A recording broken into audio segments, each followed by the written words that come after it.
Gálatas capítulo 6, versículo 1, diz assim: Irmãos, se alguém for surpreendido em algum pecado, vocês que são espirituais deverão restaurá-lo com mansidão. Cuide-se, porém, cada um para que também não seja tentado. Levem os fardos pesados uns dos outros e, assim, cumpram a lei de Cristo. Se alguém se considera alguma coisa, não sendo nada, engana-se a si mesmo. Cada um examine os próprios atos e então poderá orgulhar-se de si mesmo sem se comparar com ninguém, pois cada um deverá levar a própria carga. O que está sendo instruído na palavra, partilhe todas as coisas boas com aquele que o instrui. Não se deixe enganar.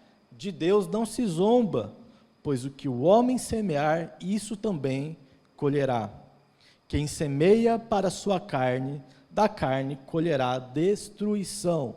Mas quem semeia para o Espírito, do Espírito colherá a vida eterna. E não nos cansemos de fazer o bem, pois no tempo próprio colheremos, se não desanimarmos. Portanto, enquanto temos oportunidade, façamos o bem a todos, especialmente aos da família da fé. Repita comigo: especialmente aos da família da fé. Pai, queremos nessa manhã pedir o teu espírito de sabedoria e revelação venha sobre nós, para que possamos compreender as tuas escrituras. Fala conosco, nos dê um novo entendimento, nos dê um novo conhecimento, que possamos sair daqui, Pai, desejosos a te servir, a te adorar, a amar uns aos outros segundo a tua vontade. É o que pedimos em nome de Jesus. Amém e amém. Gente, esse texto ele tem várias coisas que é bem interessante a gente comentar, mas aqui no finalzinho, no versículo 10, existe algo que talvez para muitos ainda não seja real, talvez não seja um conhecimento que nós, como igreja, estamos praticando, que é ser família. Amém? O primeiro aspecto que eu quero falar hoje para nós é que nós somos família. E se a gente não entende que nós somos família, nós não vamos nos comportar como família da fé. Então vamos entender por que nós somos família, por que existe esse termo família da fé, como Paulo falou aqui em Gálatas 6, no versículo 10. E para isso nós vamos ver em João capítulo 1, versículo 12 e 13, algo extremamente importante para a nossa caminhada como cristão.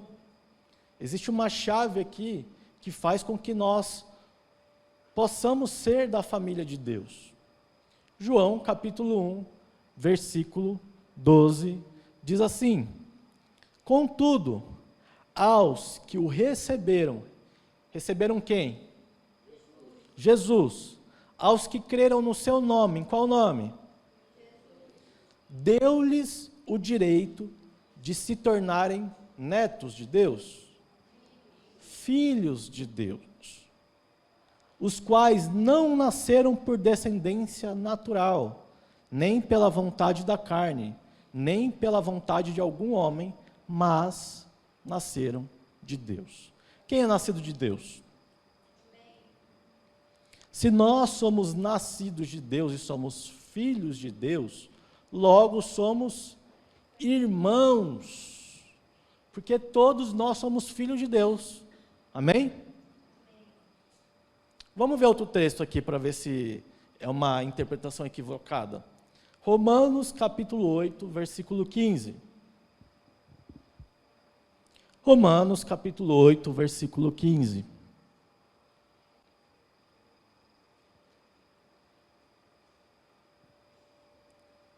Diz assim: Pois vocês não receberam um espírito que os escravize para novamente temerem, mas receberam o Espírito que os torna filhos por adoção, por meio do qual clamamos, Abba, Pai. Versículo 16. O próprio Espírito testemunha ao nosso Espírito que somos filhos de Deus. Se somos filhos, então somos herdeiros, herdeiros de Deus e co-herdeiros com Cristo, se de fato participamos dos seus sofrimentos, para que também participemos da sua glória. Então, gente, nós recebemos o Espírito, e esse Espírito nos torna filhos de Deus, e esse Espírito testifica, ou seja, ele fala, olha, você é filho de Deus. Quem tem dúvida que é filho de Deus? Glória a Deus, então todos nós temos o Espírito, amém? Gálatas 3, versículo 26. Estou trazendo vários versículos para vocês verem que não é uma interpretação equivocada.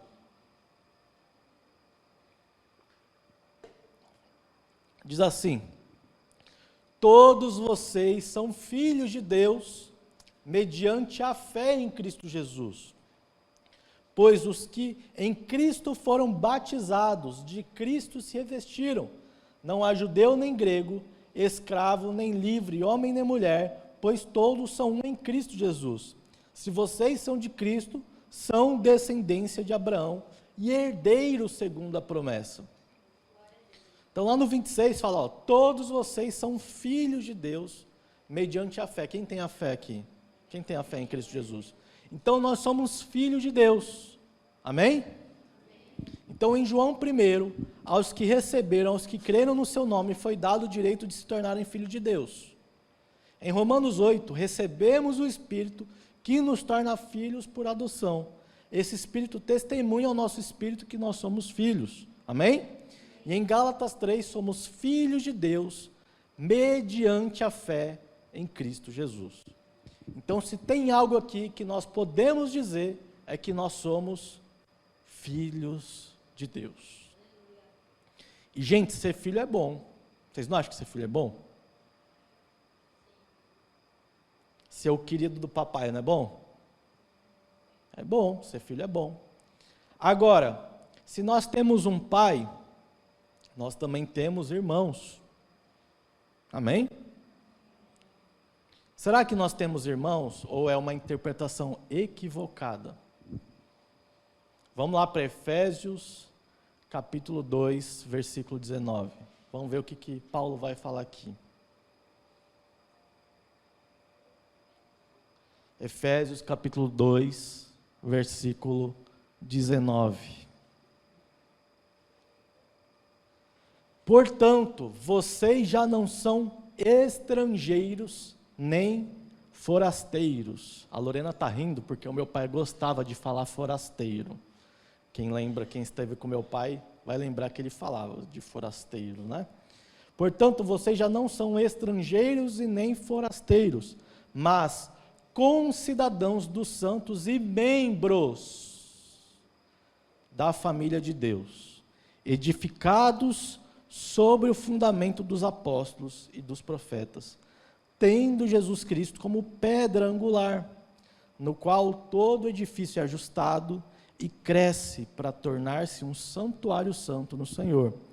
Nele vocês também estão sendo edificados juntos para se tornarem morada de Deus por seu Espírito. Então, gente, nós somos membros da mesma família. E não quer dizer que nós somos membros somente da família Soberano. Mas Deus tem muitos filhos, e muitos filhos Ele tem. Eu sou um deles e vocês também. Quem lembra dessa música? Amém. Todos nós somos da família de Deus, gente. Somos filhos e somos irmãos, nós somos família. Eu lembro que quando eu não era casado e eu morava com meus pais, a nossa casa era dividida. Tinha a parte da frente, onde meus pais tinha o quarto dos meus pais, tinha uma sala, tinha uma cozinha. Aí logo depois tinha uma piscina. Tem, né? Porque a casa ainda está lá, né? Tem uma piscina. Aí atrás da piscina tinha uma área de lazer, com churrasqueira, com uma mesa. Eu gostava muito daquela mesa de madeira que tinha, lembra daquela mesa de madeira legal que tinha? E aí em cima, no andar de cima, tinha os nossos quartos. Então, o primeiro quarto era do Fúvio, o segundo era o meu, e o terceiro era do Mateus. Mas cada um tinha ali o seu lugar privado, onde a gente poderia estar lá sozinho. Mas dentro dessa casa tinha uma área que era comum entre nós. Eu vi a pregação que o Fúvio fez domingo passado, ele falou da pizza. Vocês lembram da pizza que o Fúvio falou? O lugar comum que nós tínhamos era uma mesa de madeira. Quando foi vendida aquela mesa, eu fiquei triste. Falei, poxa, era o momento mais legal nosso ali, né? Depois eu acho que todo mundo se arrependeu. Aí depois fez outra com umas de plástico, mas a de madeira era mais da hora, né? Mas foi na mesa, gente, que nós conhecemos uns aos outros. Foi na mesa que nós contávamos histórias do nosso dia a dia. O Fúvio sempre chegava com umas histórias, às vezes ele aumentava as histórias. Lembra, Matheus? O Fúvio é assim, o Fúvio ele tem um sotaque, agora não, ele parou com isso, mas naquela época ele tinha um sotaque mais paulista, e quando ele começava a aumentar, do nada ele falava, por quê? Começava, aí o Fúvio está aumentando a história já. Não parou com isso, né, Fúvio? Às vezes aumenta um pouquinho ainda. É na mesa que é passado as tradições. As tradições de família é na mesa que são passadas. Então, a pizza, por exemplo, que o meu pai fazia, se tornou uma tradição, que a gente precisa recuperar, inclusive, né?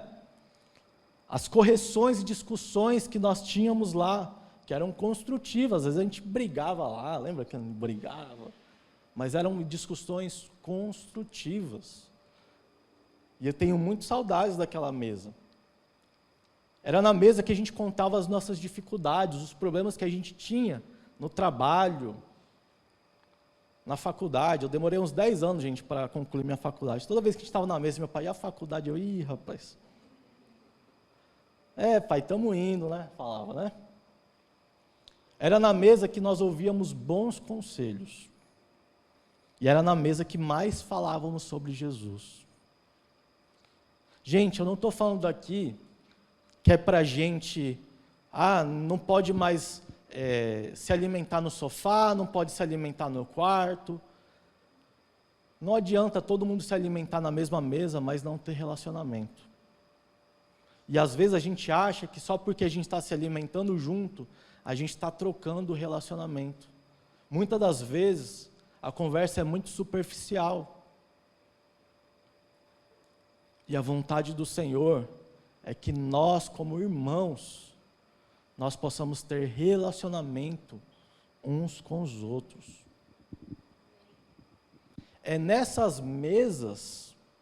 São nessas mesas que nós vamos conhecer mais da pessoa. Nós vamos contar nossas histórias, nós vamos passar as tradições que nós temos aqui na igreja, nós vamos ouvir bons conselhos e sermos corrigidos naquilo que precisamos ser corrigidos. Quando sentarmos na mesa, vamos revelar Jesus de uma forma mais abrangente. Igreja não é só vir aos cultos dia de domingo, gente. E no IGP não é só para a gente ir lá para ouvir uma mensagem. Mas quando o seu coração não estiver bem, gente, eu preciso de oração, meu coração não está bem. Eu estou passando por essa dificuldade. Gente, meu casamento não está legal, orem pelo meu casamento. Gente, as minhas finanças não estão boas, orem pelas minhas finanças. A gente trata as coisas muito no superficial, porque a gente não quer carregar fardo de ninguém. A gente não quer ficar ouvindo problema de ninguém. Mas eu quero dizer para você que Jesus nos chamou para que possamos amar uns aos outros. E esse amor não é só ficar sorrindo um para o outro, mas é olhar e se alegrar com os que se alegram. Gente, fui promovido, glória a Deus, vamos comemorar. Mas é chorar com os que choram. E quero agradecer a todos que estiveram conosco, né? Eu não estava aqui, a Lorena não estava, mas eu soube do que a igreja fez, de estar do nosso lado, de chorar junto conosco, pelo falecimento do nosso tio. E a igreja é isso, é chorar com os que choram, é se alegrar com os que se alegram. Agora, se a gente vive uma vida muito superficial, irmãos, a gente passa a viver uma teologia morta, onde nós falamos o tempo todo sobre Jesus e o que Ele fez conosco, mas nós não vivemos na prática aquilo que Ele fez. O que Deus quer de nós, não digo para o ano de 2024, mas é para as nossas vidas, é que a gente venha conhecer mais sobre Jesus, mas ao mesmo tempo conhecer mais entre nós. É se conhecer mais, é se permitir mais. Já ouviram aquele, eu nem lembro onde está o texto, mas há amigos mais chegados que irmãos. É um provérbio, não é? Que possamos ser esses amigos que são mais chegados que irmãos.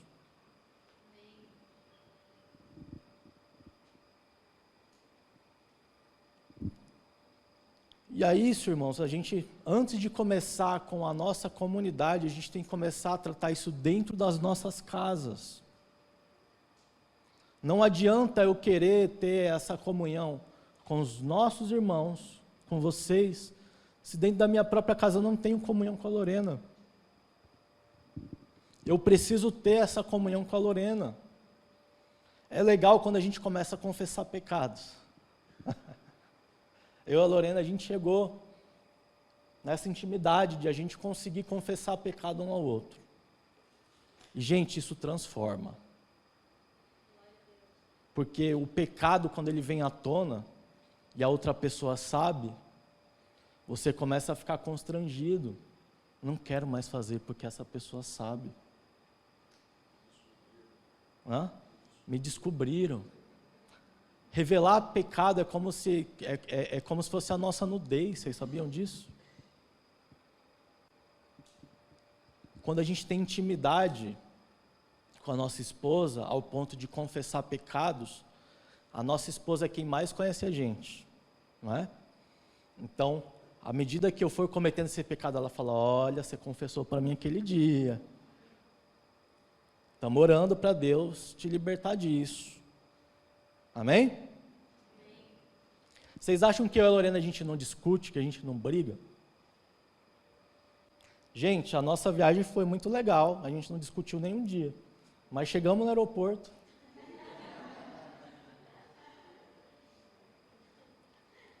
Quem me conhece mais sabe que eu sou meio agoniado, assim, com muita gente.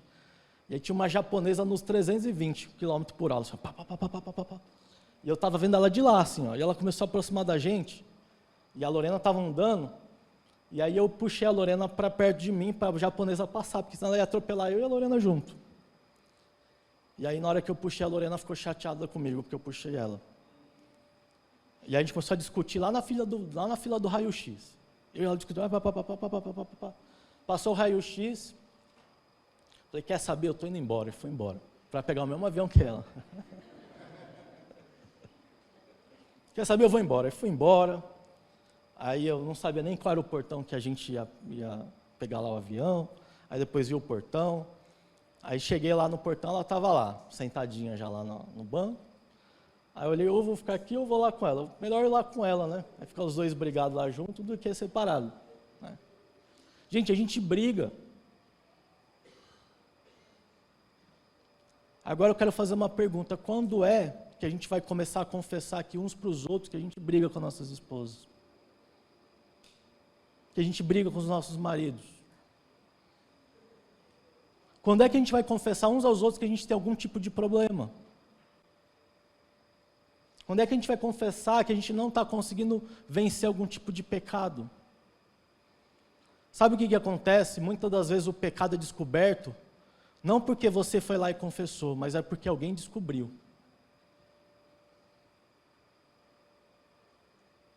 E isso não é genuíno, isso não é coisa de cristão. Cristão, quando o Espírito falou isso que você está fazendo é pecado, primeiro peça perdão do Senhor, mas confesse para alguém, chegue para alguém e fale, pequei nisso, briguei com a minha esposa essa semana, não estou bem, a gente não conseguiu se resolver, vem aqui em casa, ajuda a gente, conversa com a gente. Isso é contar uns com os outros. E aí sabe o que está acontecendo? Um monte de crente tudo feridento, com feridas abertas. Por quê? Porque a gente não sabe consertar. A gente tem um remédio, gente. Você lembra do metiolate que ardia? A gente tem um remédio. E a gente não está usando esse remédio. Quem sabe qual é esse remédio? Quem falaria qual é o remédio? Jesus, gente. Jesus é o nosso remédio. Ele purifica os nossos pecados. Ele perdoa, Ele purifica. E Ele nos transforma a ponto de nós não querermos fazer mais. A igreja tem um remédio, mas não está usando o remédio.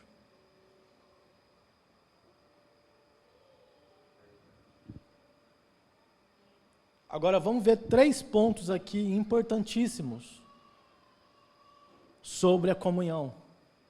O primeiro deles está lá em Filemão, capítulo único. Quem conhece o livro de Filemão? Filemão, capítulo único, versículo 6.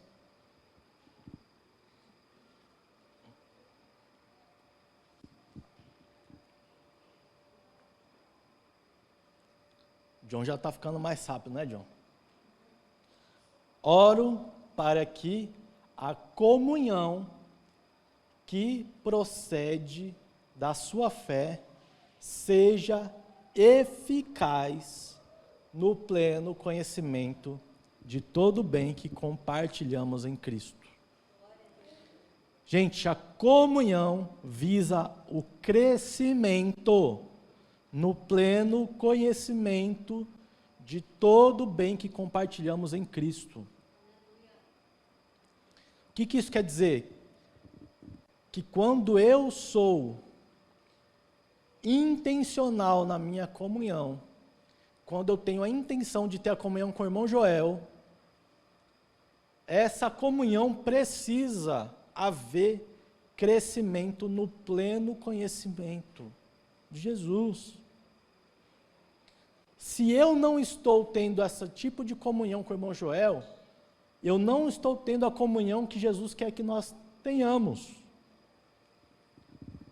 A comunhão não é só churrasco, não é só cinema, não é só cachorro quente na casa da Priscila, né, Priscila?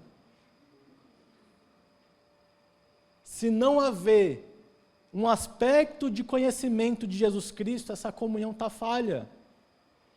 Amém? Então as nossas comunhões, as nossas mesas, elas precisam ter um conhecimento de Jesus Cristo. Cristo precisa estar nessa mesa. Amém?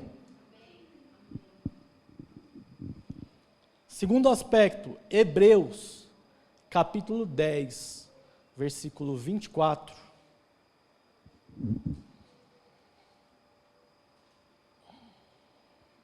Hebreus, capítulo 10, versículo 24.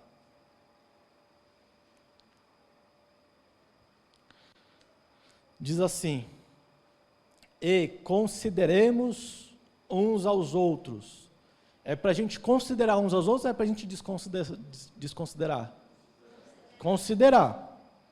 Né? Consideremos uns aos outros para nos incentivarmos ao amor e às boas obras. Então precisamos incentivar uns aos outros ao amor e às boas obras. 25. Não deixemos de reunirmos como igreja, segundo o costume de alguns, mas procuremos encorajar-nos uns aos outros, ainda mais quando vocês veem que se aproxima o dia. Então, numa comunhão a gente precisa incentivar as pessoas ao amor e às boas obras, mas também precisamos encorajar uns aos outros. Então, se eu sou intencional, se eu tenho intenção de ter uma comunhão com o irmão Joel, e eu não incentivo ele ao amor e às boas obras, e não encorajo ele, e essa comunhão está uma comunhão falha. Porque o objetivo da comunhão é a gente incentivar e encorajar os nossos irmãos em amor e as boas obras. Vocês percebem que existe vida nisso, existe evangelho nisso, existe Cristo nisso. As mesas que a gente vai fazer, e quando eu falo mesa, não pensem só numa mesa para a gente sentar junto, mas nas nossas conversas que a gente tiver uns com os outros. Será que nós estamos incentivando e encorajando os nossos irmãos a de fato a terem o amor e fazerem boas obras? Fica a questão para nós, amém? 1 João capítulo 1, versículo 8. Nós lemos isso aqui mais cedo no Lab. Quem não veio para o Lab, perdeu, como um paulista fala, perdeu. Olha só o que fala lá em 1 João capítulo 1, versículo 8. Se afirmamos que estamos sem pecado, enganamo-nos a nós mesmos, e a verdade não está em nós. Se confessarmos os nossos pecados, Ele é fiel e justo para perdoar os nossos pecados e nos purificar de toda injustiça. Se afirmamos que não temos cometido pecado, fazemos de Deus um mentiroso, e a sua palavra não está em nós. Agora vamos lá para Tiago, capítulo 5, versículo 16.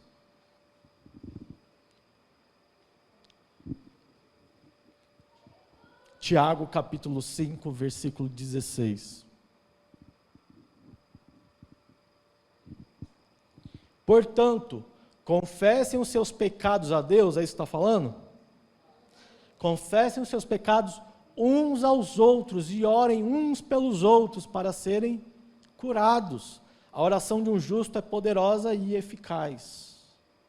A comunhão visa confissão de pecados e oração por cura desses pecados.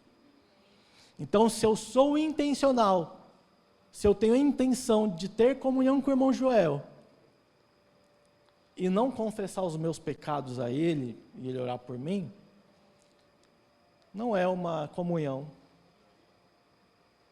plena, não é uma comunhão, tá? É uma comunhão falha. Todos nós pecamos e todos precisamos constantemente estar nos avaliando para saber se, de fato, o que estamos fazendo é pecado ou não.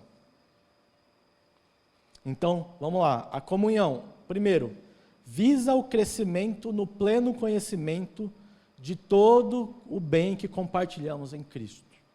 E aqui quero dar 2 exemplos. Quinta-feira, eu fui até o Alphaville, lá na casa da tia Dani, que era do tio Ed. Minha mãe estava lá e nós começamos a fazer uma mesa ali. Começamos a conversar. E a minha mãe começou a compartilhar o que ela viveu lá nos Estados Unidos. Mas não foi apenas o que ela viveu nos Estados Unidos, mas o que ela aprendeu com Cristo. E ela compartilhou isso comigo. E sabe o que eu vi nela, irmãos? Lágrimas nos olhos. Porque a vivência, ela traz para nós um aspecto emocional. E ela falou: Ícaro, agora eu entendi o que é amar o próximo. Porque eu ajudei uma família que precisava, e essa família me ajudou. Isso é amar o próximo, é um carregando o fardo do outro. Gente, uma mesa dessa é preciosa para a gente aprender mais sobre Jesus. E às vezes a gente perde 2, 3 horas falando da novela, falando da internet, falando do Reels, falando de série. É legal falar de série? É legal falar de série. Eu mesmo falo de série. Mas, gente, que mesa preciosa eu tive com a minha mãe na quinta-feira. Que mesa preciosa. Jéssica, que mesa preciosa eu tive com você no dia que eu fui te deixar na sua casa, eu e a Lorena. E você falou para nós o que você entendeu, o que é igreja. Você tem que começar a compartilhar isso para os irmãos. Isso é mesa. Isso é compartilhar o que você está aprendendo de Jesus. Tiago, o que você compartilhou comigo agora de manhã, sobre os seus amigos, isso é mesa. E a gente precisa começar a compartilhar isso com as pessoas. Isso é mesa.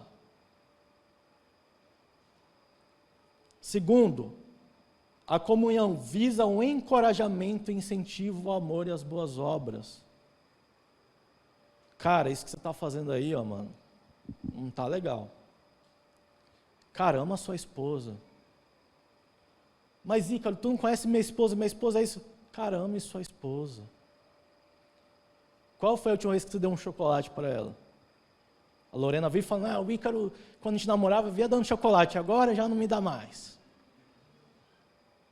Qual foi a última vez que você preparou algo para ela? Está reclamando da sua esposa, mas você mesmo não faz, meu amigo. Gente, isso é comunhão. Comunhão não é só churrasco. O que foi que está rindo?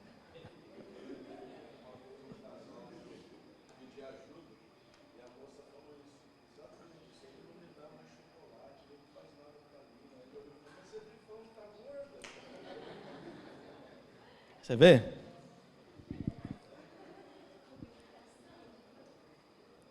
A gente precisa ser intencional nas nossas amizades, no que a gente está falando uns para os outros, irmãos.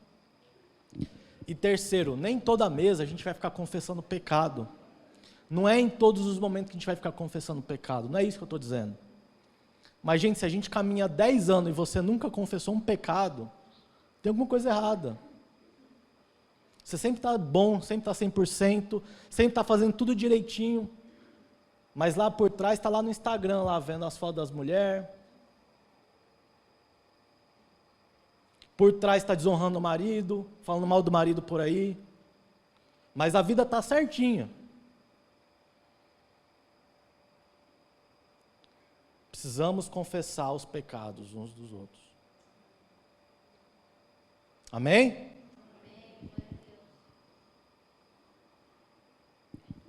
Então, já entendemos que somos família, somos irmãos. Amém?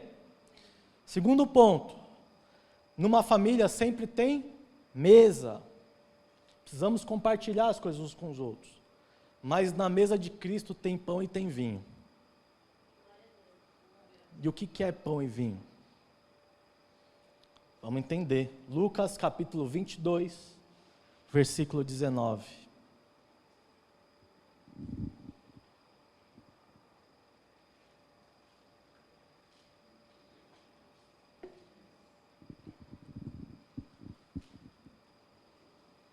Abrindo um parêntese aqui, eu esqueci de trazer a camiseta que eu comprei para o Fúvio. A gente brinca que o Fúvio é o fiscal da ceia, né? Ele fica só de olho para ver quem não vem na ceia, né? Aí a gente foi lá na conferência e tinha lá uma camiseta da ceia. Aí agora o fiscal da ceia tem uma camisa oficial da ceia também.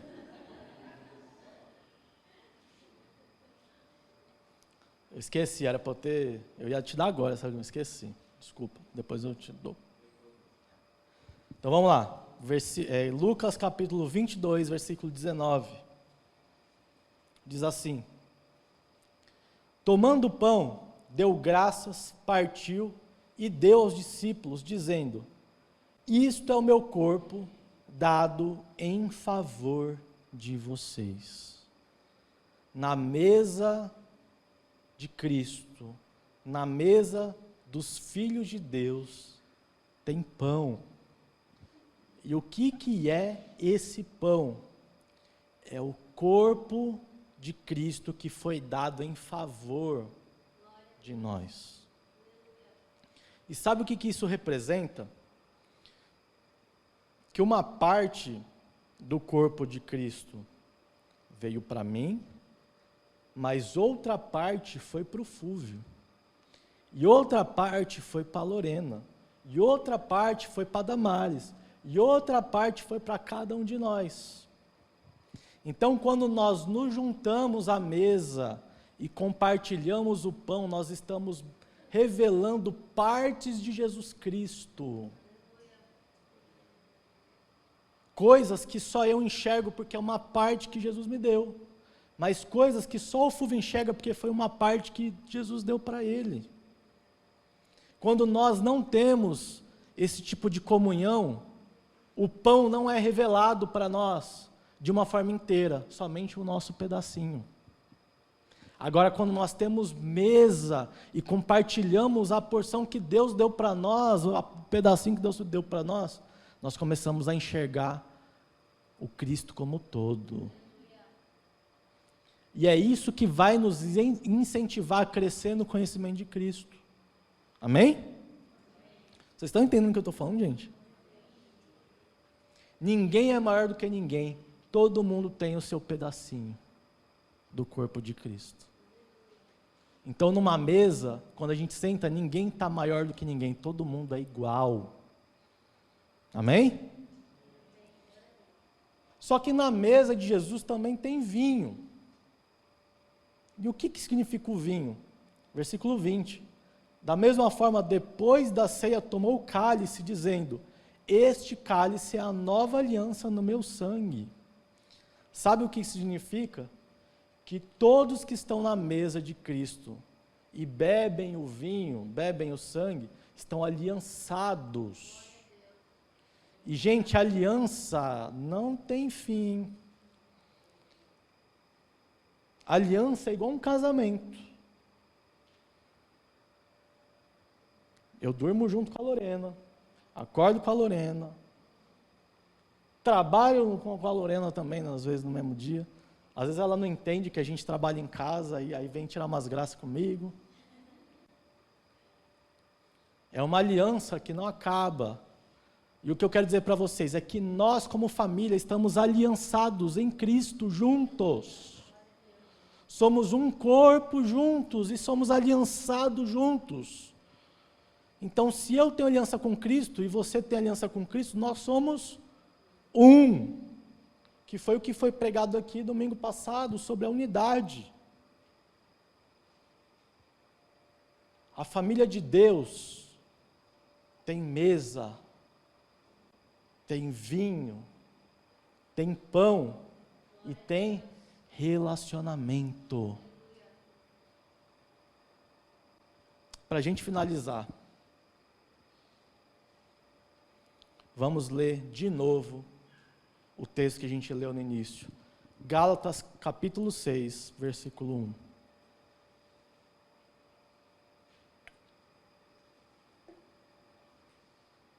Diz assim: irmãos, se alguém for surpreendido em algum pecado, ou seja, se alguém pecou aqui entre nós, vocês que são espirituais, ou seja, as pessoas que estão mais conectadas na fé, que estão bem, que não estão, não é que não peca, gente, porque todo mundo peca, mas que não é escravo do pecado, certo? Vocês que são espirituais, deverão restaurá-lo com ira, com xingamentos, expondo o pecado da pessoa fora. O que a gente deve fazer? Deverão restaurá-lo com mansidão. Ponto. Cuide-se, porém, cada um para que também não seja tentado. Ou seja, você vai ajudar, mas cuida de você. Porque senão o próximo é você. Esse recado de Paulo é muito bom, né? Versículo 2. Levem os fardos pesados uns dos outros. Quem quer carregar fardo um do outro aqui? Ninguém quer. Mas é a vontade do Senhor para nós. Levem os fardos pesados uns dos outros, e assim cumpram a lei de Cristo. Qual é a lei de Cristo? Amar uns aos outros, amar o próximo como a si mesmo. E amar o próximo não é sorrir para todo mundo, não. É levar o fardo pesado do outro. Terceiro, se alguém se considera alguma coisa, não sendo nada, engana-se a si mesmo. Então, gente, ninguém aqui deve se achar não, viu, gente? A Lorena fala, o Ícaro se acha, eu não me acho não. Não me acho nada. Ninguém deve se achar. Se possível, quando você olhar para uma pessoa, olhe a pessoa como maior do que você. Amém? 4. Cada um examine os próprios atos, e então poderá orgulhar-se de si mesmo, sem se comparar com ninguém. Pois cada um deverá levar a própria carga. 6. O que está sendo instruído na palavra, partilhe todas as coisas boas com aquele que o instrui. Ou seja, se você está sendo instruído, se você entendeu o que é igreja, Jéssica, compartilhe isso com as outras pessoas. 7. Não se deixe enganar. De Deus não se zomba, pois o que o homem semear, isso também colherá. Versículo 8. Quem semeia para a sua carne, da carne colherá destruição. Tem gente que semeia para a sua carne. E sabe o que acontece quando alguém semeia? É assim, eu vou ajudar para a pessoa ficar grata por mim. E aí depois a pessoa começa a distanciar. Você fala, ei, eu te ajudei, agora você deve algo a mim. Vocês sabiam que tem muita gente que assim se sente, a pessoa me deve, porque eu ajudei tanto ela me deve. Isso é semear para a carne. Só que aqui está falando que quem semeia para a carne vai colher destruição. Mas quem semeia para o Espírito, do Espírito colherá a vida eterna. Então, tudo que nós formos fazer, tudo que nós formos semear, tudo que nós formos falar, tudo que nós formos ajudar, qualquer coisa que nós formos fazer é para o Espírito, não para mim. É para a glória de Deus e não minha glória. Glória a Deus, irmãos, amém? Versículo 9. E não nos cansemos de fazer o bem, pois no tempo próprio colheremos, se não desanimarmos. Então, às vezes a gente vai desanimar. Pô, isso aqui está chato, isso aqui não está legal não. Isso aqui que eu estou fazendo, parece que todo mundo suga a minha vida e eu não estou recebendo nada. Gente, não desanime. Não se canse de fazer o bem, pois no tempo próprio nós vamos colher. Amém? Versículo 10. Portanto, enquanto temos oportunidade, façamos o bem a todos, especialmente aos da família da fé. Pai, queremos te agradecer, porque o Senhor tem falado conosco, queremos pedir amor aos nossos corações, queremos pedir para que o Senhor venha sobre nós, que o Senhor restaure o que é a comunhão para a tua igreja, que haja libertação, que haja cura, que haja transformação, que possamos olhar uns para os outros como irmãos, que possamos entender a nossa identidade de filho, de teu filho, Pai, que possamos desfrutar dessa realidade, que possamos crescer nessa realidade, que mesas aqui na igreja sejam feitas, para crescermos em Ti, para que possamos compartilhar aquilo que o Senhor tem feito, uns para os outros, e que se existe algum tipo de pecado, que esse pecado seja confessado, e que essa pessoa seja curada, que essa pessoa possa vencer esses pecados, e que não haja nada oculto na vida dessa pessoa. porque andamos na luz, e onde existe luz não há nada em oculto. Pedimos que caia por terra qualquer coisa que esteja oculto entre nós, que a tua luz venha e ilumine, que isso seja revelado, que isso seja curado, que isso seja transformado para a tua glória. É o que pedimos hoje, em nome de Jesus. Amém e amém.